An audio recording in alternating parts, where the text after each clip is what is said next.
ay habang abalang-abala nga sila sa pagtatrabaho at ako naman po ay kumukuha sa kanila ng video kasi wala naman po akong ginagawang trabaho at wala pa pong tuturnong baloster.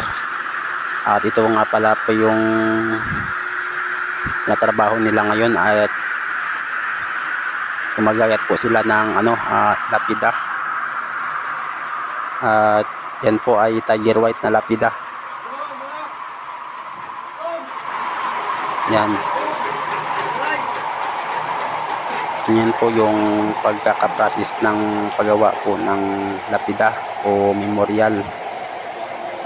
Yan po.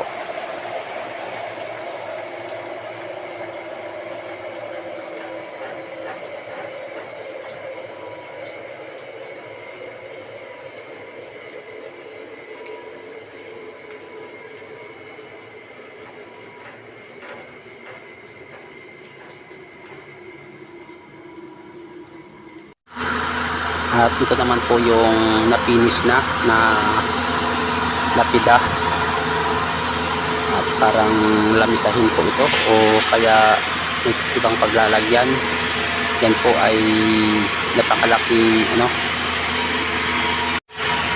marble na deliver po sa Manila. At yan po, nakikita nyo naman po.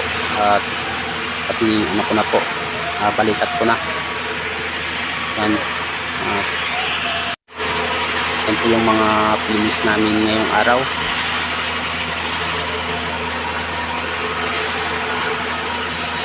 Yan po.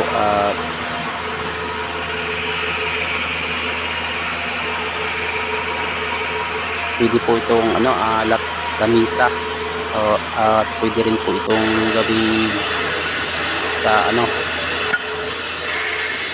display o ano bang ginagawa dyan.